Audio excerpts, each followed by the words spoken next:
சட்னி எப்படி செய்யலான்னு பார்க்கலாங்க.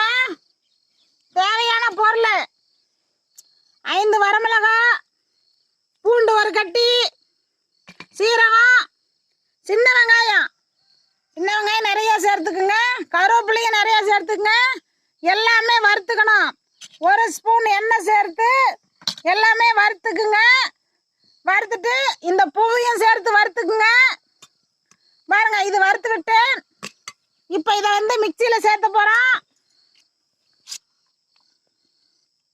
நாம் சட்னியாக அரைச்சி சாப்பாட்டுக்கும் தோசைக்கும் சாப்பிடலாம். இது கிட்னிக்கு நல்லது, கல்லை கரைக்கும்.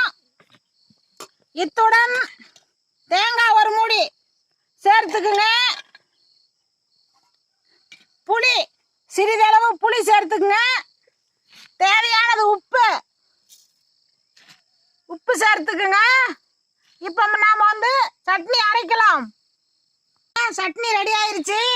வாழைப்பூ சட்னி நாம் எல்லாம் சேர்த்து மிக்சியில் அரைச்சாச்சுங்க.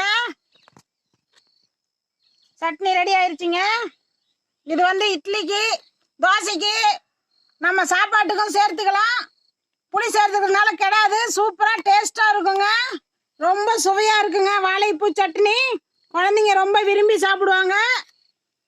வாரத்தில் 2 முறை செய்யுங்க, சூப்பராக இருக்கும். மிருதுவான தோசை பாருங்க, மிருதுவான தோசை.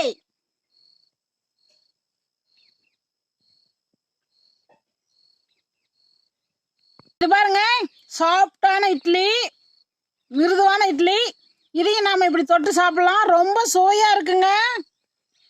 அவ்வளோ அருமையாக இருக்கும். வாசனை செம பிரமாதமாக இருக்குங்க. மேலும் விவரங்களுக்கு ஈஸ்வரியின்